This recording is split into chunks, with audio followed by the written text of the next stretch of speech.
어려운 이웃들에게 쓰이는 줄 알았던 의류수거함 속 헌옷들. 하지만 현실은 개인들의 돈벌이 수단으로 전락했습니다. 거의 대부분은 업자 임대로 단체를 동영해서 의류함을 설치하는 것이죠. 관리 감독해야 할 구청은 손을 놓고 소극적으로 대처하고 있는데 화태료가 하는 게 또 만만치 않아요. 반발이 심하고. 도심 속 흉물로 변해버린 의류수거함. 제대로 관리할 방안은 없는 걸까요? 어느 수거 관리 주체는 저희 수거하고 상관없고요. 개인들이 무슨 단체나 이런 데서 갖다 놓는 거고요. 관리를 우리 구청에서 하는 건 없어요. 그거 단속하는 부서는 도시디자인과예요. 서울시에서는 교관이 자원회수과예요.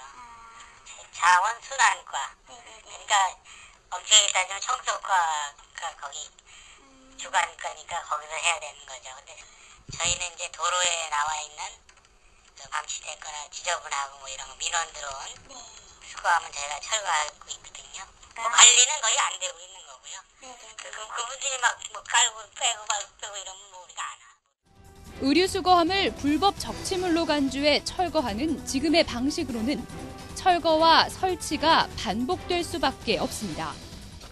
구청이 뒷짐지고 관망하고 있는 사이 어려운 이웃을 돕자고 만든 의류수거함이 개인업자들의 돈벌이 수단으로 전락한 지금. 주민을 먼저 생각하는 적극적인 행정이 필요한 때입니다.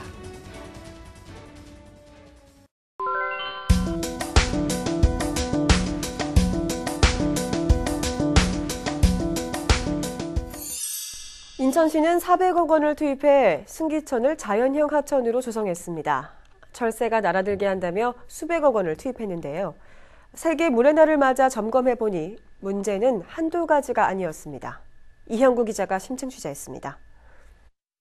지난 2009년 자연형 하천으로 조성한 승기천입니다. 인천시는 맑은 물을 공급해 승기천을 철새가 날아드는 하천으로 만든다는 계획이었습니다. 과연 물속은 어떨까 들여다봤습니다. 미세한 슬러지 등 각종 부유물이 뒤섞여 흘러내립니다. 하천 제방에는 이끼가 잔뜩 끼었습니다. 지금 얼마나 냄새 나나요? 다 물어보세요. 냄새가 얼마나 나는지 몰라요. 인천시는 승기천을 자연형 하천으로 만든다며 379억 원을 투입했습니다. 막대한 혈세를 쏟아붓고도 개선되지 않고 있습니다.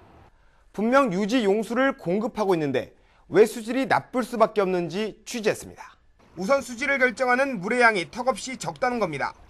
승기천 하천 유지용수 공급원 타당성 검토안입니다. 철새가 날아드는 하천을 만들기 위해 하루 8만 톤의 물이 필요한 것으로 분석했습니다. 그런데 지난해 공급된 물은 하루 평균 3만 3천 톤에 불과했습니다. 승기천에 수질오염이나 악취 그리고 그나마 승기천에 다시 돌아왔던 물고기들이 더 이상 살 수 없는 그런 죽음의 하천으로 다시 되돌아갈 가능성이 큽니다.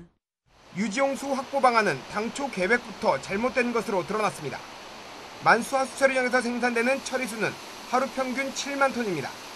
이 중 절반만 승기천으로 보내고 나머지 절반은 장수천으로 흘려보냅니다. 과연 장수천의 수질은 어떨까? 앞이 훤히 다 보일 만큼 맑습니다. 각종 슬러지로 오염된 승기천과는 대조적입니다.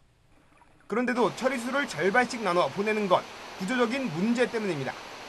인천시는 펌핑 시설과 배관 문제로 물 전량을 승기천으로 보낼 수 없다고 밝혔습니다. 그 양을 조정 좀 하라고 했더니 설치를 했는데 그걸 다시 재설치를 해야 되는데 조절을 하나는 승기천으로 보내야 되고 하나는 장수천으로 보내야 되는데 그게 지금 조절이 안 된다는. 그렇지.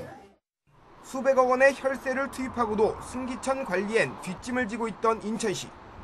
지난 25일 세계 물의 날 기념행사를 승기천에서 열고 물관리 정책 비전을 선포했습니다. GCF 사무국의 개청에 맞춰 올해를 물관리 선진도시 정착 원년해로 삼겠다는 겁니다. 철새가 날아드는 승기천을 만들겠다던 약속을 늦게나마 지킬지 한번 지켜볼 대목입니다. TV로드 뉴스 이영구입니다.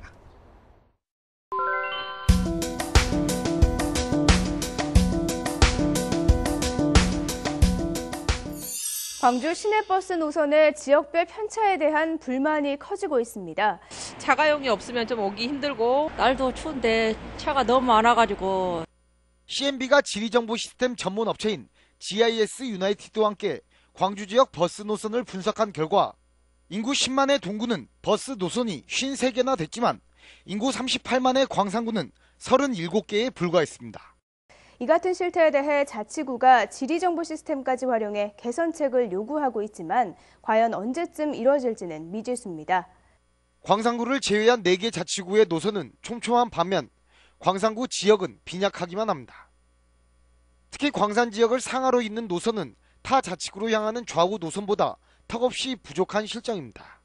이 같은 지역별 편차의 근본적인 원인은 따로 있었습니다. 주민 10명 가운데 3명만이 시내버스에 만족한 셈입니다. 특히 불만의 이유론 복수응답으로 64.2%가 불합리한 버스 노선을, 62.8%가 신규 택지지구의 긴 운행 기간을 꼽았습니다. 무엇보다 신규 택지지구가 개발될 경우 사전에 교통 인프라를 조성하지 않고 수요가 발생하면 그때서야 검토했기 때문입니다. 그렇다면 해결책은 없을까요? 박창규 기자입니다. 때문에 이제는 버스 노선에 대한 전수조사를 통해 노선 개편을 검토해야 한다는 의견들이 나오고 있습니다. 여기에 단기적인 해결책으론 환승 체계에 대해 재검토가 필요하다는 목소리가 힘을 얻고 있습니다. 과거의 방식, 즉 다시 말해서 한 번 타서 목적지까지 가는 방식을 선호하고 있기 때문에 매년 수백억의 혈세가 들어가는 만큼 보다 빠른 대책 마련을 통해 시민들의 진정한 대중교통으로 거듭나길 기대해 봅니다. CNB 뉴스 박찬규입니다.